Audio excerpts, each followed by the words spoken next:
శ్రీమాత్రే నమః. మొదట అందరికీ కృతజ్ఞతలు తెలుపుకుంటూ ఈరోజు భాగాన్ని మనము మొదలు పెట్టుకుందాం. గత భాగంలో మనము ఒక దృశ్యము కానీ, చిత్రం కానీ చూసేటప్పుడు మనం ఏ విధంగా ఉంటాము అనే విషయాలను చెప్పుకుంటూ దానిలో ఉండే దోషాలను కూడా మనము తెలుసుకున్నామన్నమాట. ఈ భాగంలో మనము దానికి కొంచెం ముందుకు వెళ్ళాలి. ఏమి అనేసి అంటే, మనము ఒక దృశ్యాన్ని కానీ, చిత్రంని కానీ చూసినప్పుడు మన శరీరము, బుద్ధి, మనసుని యాబ్సెంట్ అంటే ఒకటి అవి లేవు అన్న స్పృహలో దానిని మనము చూడవలసినటువంటి అవసరం ఉంటుంది. అలా కాకుండా ఎప్పుడైతే మనము శరీరాన్ని కానీ, బుద్ధిని కానీ, మనసుని కానీ మేలుకొలిపేస్తామో అప్పుడు ఆటోమేటిక్గా ఆ దృశ్యంలో కానీ, చిత్రంలో కానీ కూడాను మార్పు అనేది చోటు చేసుకుంటుంది. మనమంతా కూడాను ఒక చిత్రాన్ని కానీ, దృశ్యాన్ని కానీ చూసినప్పుడు A to Z మొదటి నుంచి చివరి వరకు అంతా తన ప్రకారమే జరిగింది అనేసి మనం చూస్తూ ఉంటామన్నమాట. కానీ కేవలం దానిని చూస్తూ ఉన్నప్పుడు అది అంతరాత్మ స్థితిలో ఉంటుంది. అలా కాకుండా మనము అక్కడ ఉండేటువంటి శక్తిని కానీ, విషయాలను కానీ, పదార్థాలను కానీ, వాటిలో ఉండేటువంటి అంతర్గత శక్తులను కానీ తెలుసుకోవాలి అని అనుకున్న మరుక్షణమే మనము వాటి యొక్క ఆత్మస్థితికి కానీ, అంటే మనం ఆత్మస్థితిలో ఉంటే ఆత్మస్థితిని కానీ మనము తగ్గిపోతామన్నమాట, అంటే దిగిపోతామన్నమాట. అలా కాకుండా మనసు కానీ, శరీరం కానీ, బుద్ధి కానీ వచ్చింది అనేసి అంటే ఇంకొక స్టెప్పు అలా మెట్లు దిగిపోతూ శరీర స్థితికి వచ్చేసి లాస్ట్కి చివరికి అది ఆ దృశ్యము అనేది ఎండ్ అయిపోతుంది. అంటే ఇక్కడ మనము అంతరాత్మ స్థితిలోనే ఉంటూ చూడగలగాలి. అలా కాకుండా ఒక్కొక్క మెట్టు దిగుతూ పోతున్నాము అనేసి అంటే ఆటోమేటిక్గా దృశ్యం అనేది ఎండ్ అయిపోతుంది అనమాట.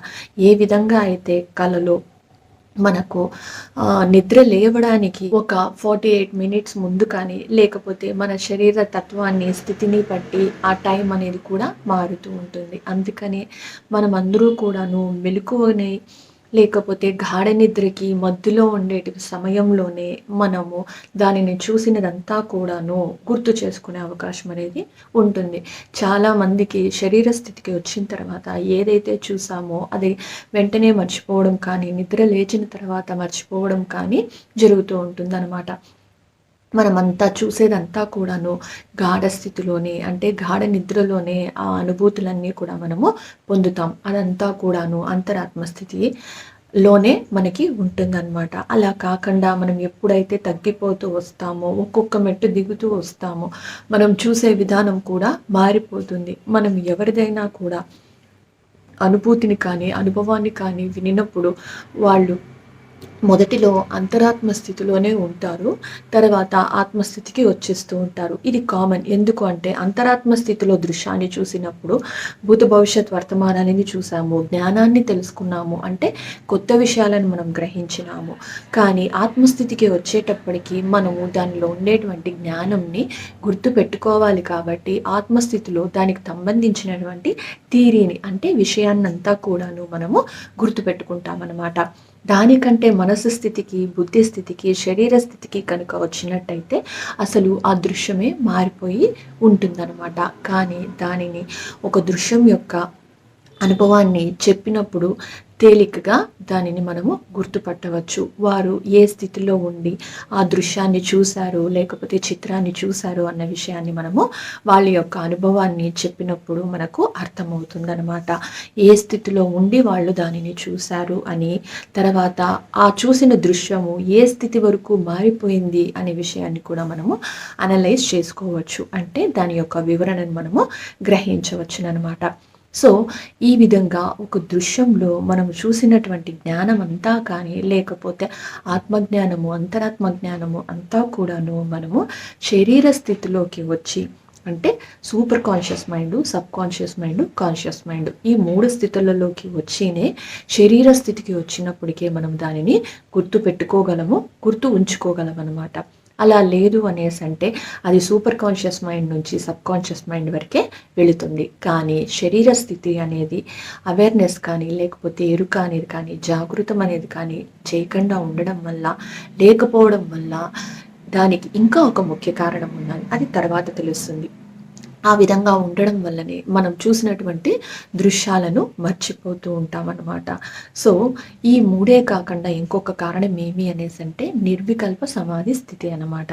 అంటే వారు చూసినటువంటిదంతా కూడాను అంతరాత్మ స్థితిలో ఉండి చూశారు. కానీ నిర్వికల్ప సమాధిలో అంటే ఎటువంటి వికల్పాలు లేకుండా, ఆటంకాలు లేకుండా వాళ్ళు దానిని చూసే ఉంటారు. కానీ వాళ్ళకి అంతరాత్మ స్థితి, ఆత్మస్థితి అనేది లేకపోతే బుద్ధి, మనసు అనేది ఈ 4 కూడాను శూన్యంగానే ఉంటుందనమాట. అందువలననే చాలామంది సూపర్ కాన్షియస్ మైండ్‌లోనూ ఉంటుంది. సబ్‌కాన్షియస్ మైండ్‌లోనూ ఉంటుంది. కానీ కాన్షియస్ మైండ్‌లోకి వాళ్ళకి గుర్తు ఉండకపోవడానికి కారణం ఇదే అనమాట. ఎందుకు అంటే వాళ్ళు ఈ 4 స్థితుల్లో కూడాను శూన్య స్థితిలోనే ఉంటూ ఉంటారు. అంతేకాకుండా అటువంటి వాళ్ళకి ఎప్పుడు ఏ అవసరం వచ్చినప్పుడు దానికి సంబంధించినటువంటి జ్ఞానాన్ని వాళ్ళు లోపల నుంచి పొందబడతారనమాట. సో, ఇది నిర్వికల్ప సమాధి స్థితిలో ఉంటే మాత్రమే జరుగుతుంది. అలా కాకుండా వాళ్ళు పొందారు, వాళ్ళకి మాత్రమే అది ఉపయోగపడింది అనేసంటే కేవలం అది వారి యొక్క అనుభవం మాత్రమే అవుతుందన్నమాట. అంతేకాకుండా వారి యొక్క అనుభవాన్ని మాత్రమే చెప్పగలను కానీ ఎవరికన్నా ఇలా జరిగింది అంటే దాని యొక్క ఫలితాలను కానీ, పరిష్కారాలను కానీ ఇవ్వడానికి వారి స్థితిలో ఉండే ఇస్తారు కానీ ఎదుటివారి అంతరాత్మ యొక్క లేకపోతే ఆత్మ యొక్క స్థితికి తగినటువంటి సలహాలు కానీ సూచనలు కానీ ఇవ్వలేకపోతూ ఉంటారు. అంతేకాకుండా మనము ఇక్కడ నిర్వికల్ప సమాధి స్థితి అని చెప్పుకున్నాం కదా, దానికి సవికల్ప సమాధికి తర్వాత మనం కొంచెం వివరంగా చెప్పుకుందాం. ఇప్పుడు మనకు వచ్చేటువంటి అనుభవాలన్నీ కూడాను అంతరాత్మ స్థితిలోనే వస్తాయి అనడమే నా యొక్క ముఖ్య ఉద్దేశం అన్నమాట. సో, ఈ విధంగా ఒక దృశ్యాన్ని మనం చూసినప్పుడు అందరూ కూడాను అంతరాత్మ దృష్టిలోనే, అంతరాత్మ శక్తితోనే అక్కడనే మనము అనుభవాలని పొందుతూ ఉంటామన్నమాట. అంతేకాకుండా ప్రతి ఒక్కరికి కూడాను అక్కడనే నుంచినే మనము జ్ఞానాన్ని తీసుకుంటాం. అది నిద్రలో అయినా, ధ్యానంలో అయినా కూడా ఇది ఖచ్చితం అన్నమాట. సో, మనం ఏ విధంగా అయితే మేల్కోవడానికి కొంత సమయం ముందే కలలు వస్తాయో బాగా గుర్తుపెట్టుకోండి. శరీర స్థితికి వచ్చే ముందే మనము కలల రూపంలో కానీ, అనుభవ రూపంలో కానీ అంటే ధ్యానంలో కూడాను మనము ఆ దృశ్యాలను చూడపడతామన్నమాట. అంతేకాని గాఢ నిద్రలో ఉన్నప్పుడు ఏమి జరిగింది, అది శరీర స్థితి ఉండదు, బుద్ధి ఉండదు, మనసు ఉండదు, ఆత్మ ఉండదు, అంతరాత్మ కూడా ఉండదు. కేవలం ఆ యొక్క అనుభవాలను మాత్రమే, అనుభూతులను మాత్రమే మనము పొందిన వాటిని గుర్తించుకుంటామన్నమాట.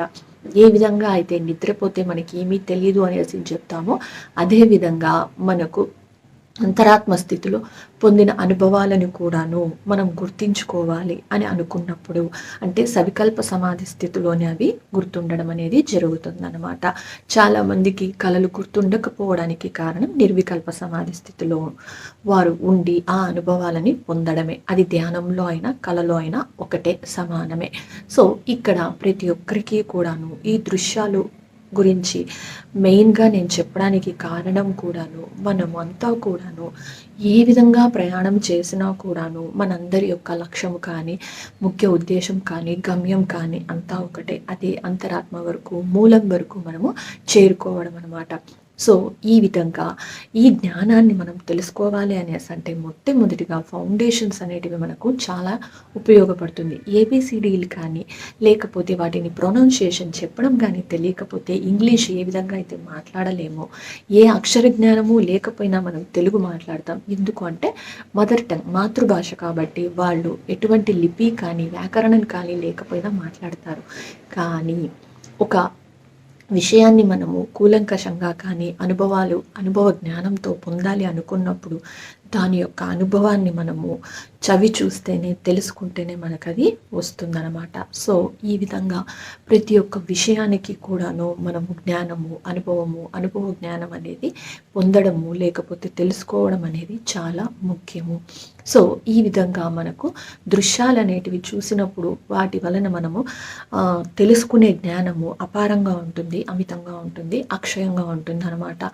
ఏమి అనేసి అంటే మనము ఒక నిప్పురవ్వ వేడిగా ఉంది అని చెప్పవచ్చు. అది మన సొంత జ్ఞానము అయినప్పుడు, అనుభవం అయినప్పుడు, ఇంకా బలంగా మనం నమ్మకం ఉన్నప్పుడు ఎదుటివాడు కూడాను మనను నమ్మడానికి కానీ, విశ్వసించడానికి కానీ అవకాశం ఉంటుందన్నమాట. ఇది ఎవరినో నమ్మించడానికో, లేకపోతే నన్ను విశ్వసించడానికో చెప్పున్నటువంటి జ్ఞానం అయితే కాదు. కేవలం అందరూ తెలుసుకోవాల్సినటువంటి జ్ఞానం మాత్రమే నేను ఇక్కడ పంచుతున్నానన్నమాట. సో తర్వాతి భాగంలో మనము సవికల్ప సమాధి స్థితి, నిర్వికల్ప సమాధి స్థితి, సమాధి స్థితి వీటి గురించిన విషయాలను తెలుసుకుందాం. అప్పటి వరకు కృతజ్ఞతలు ఫ్రెండ్స్. Thank you.